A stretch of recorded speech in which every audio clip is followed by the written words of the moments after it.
Halo teman-teman, saya Leonardo Valente dari kelas 12 MIPA 1. Hari ini saya akan membawakan materi fisika yaitu tentang momen inersia. Nah, baik langsung saja kita mulai ke materinya.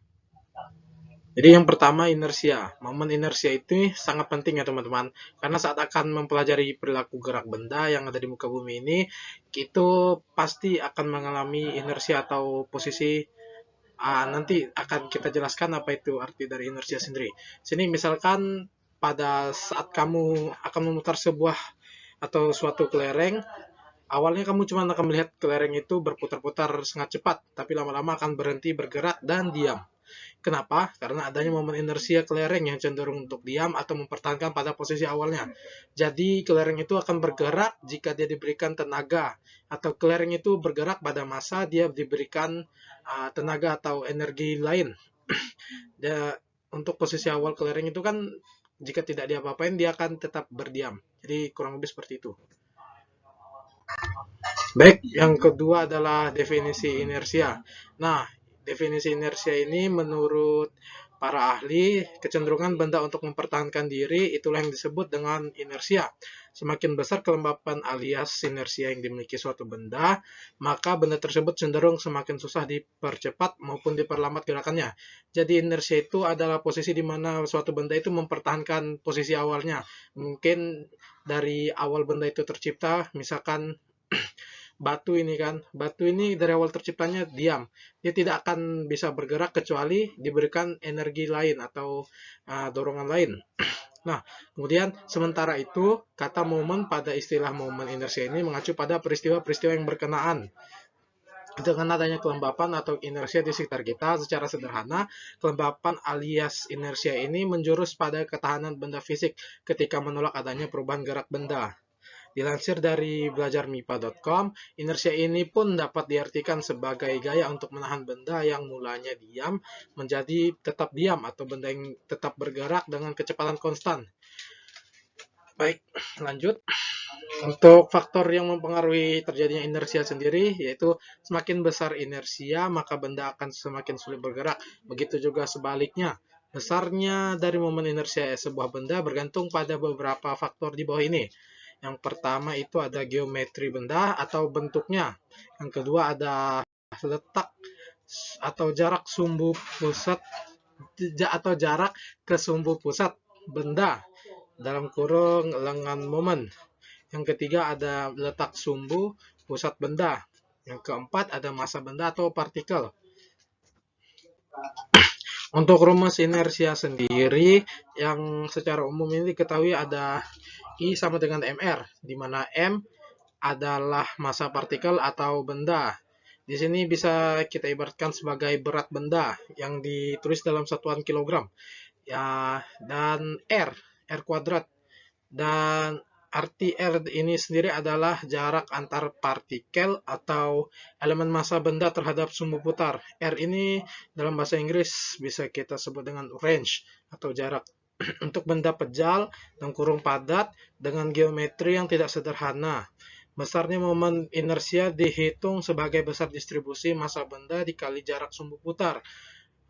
Untuk lebih jelasnya, di samping nanti akan ada gambar.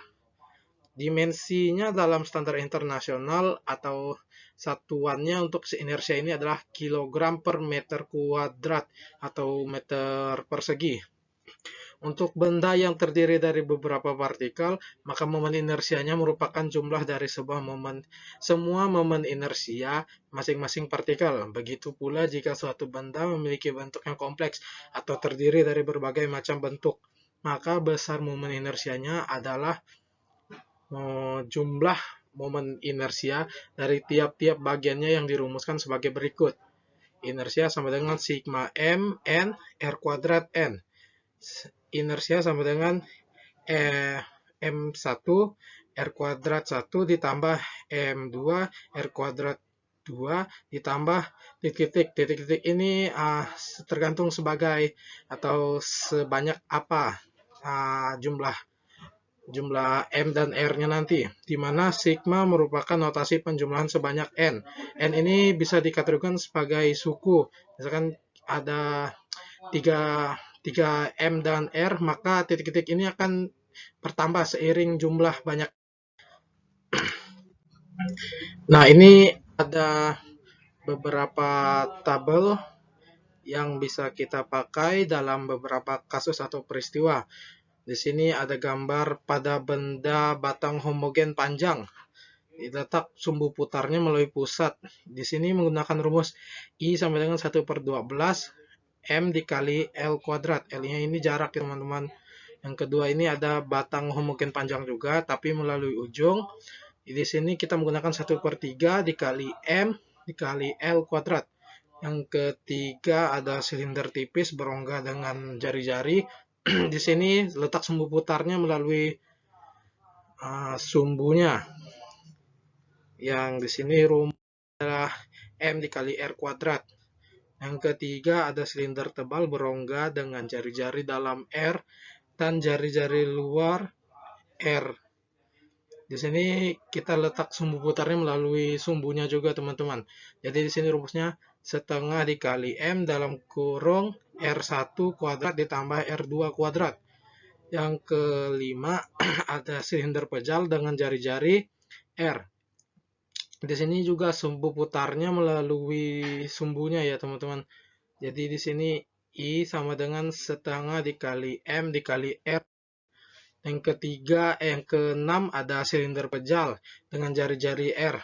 Di sini perputaran sumbunya melalui pusat ya teman-teman. Di sini menggunakan 1/4 dikali M dikali R kuadrat ditambah 1/12 dikali M dikali L kuadrat.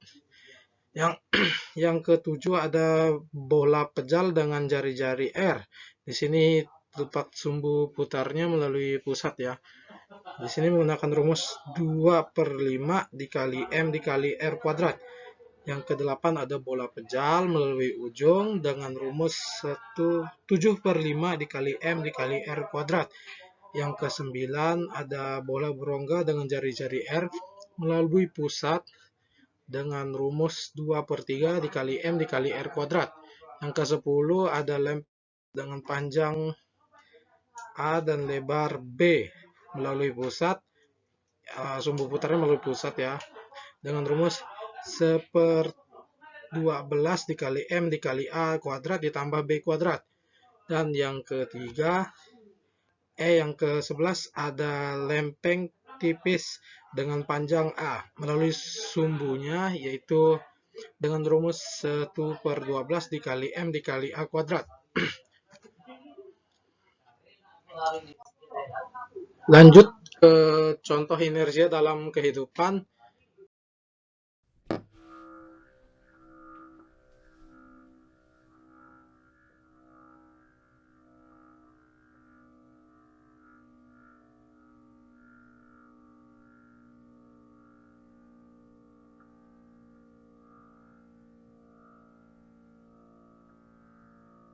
Lanjut, kita setelah melihat contoh atau penerapannya di dunia nyata, kita akan masuk ke pembahasan soal. Ya, untuk soal nomor pertama, suatu batang tipis dengan panjang 4 meter serta masanya itu 0,2 kg. Apabila momen inersia pada poros di pusat massa batang yaitu I sama dengan 1/12 dikali M dikali L kuadrat atau jarak kuadrat. Hitung besar inersia batang apabila poros digeser ke arah kanan sejauh 1 meter. Di sini diketahui untuk masanya sendiri yaitu 0,2 kg atau 200 gram.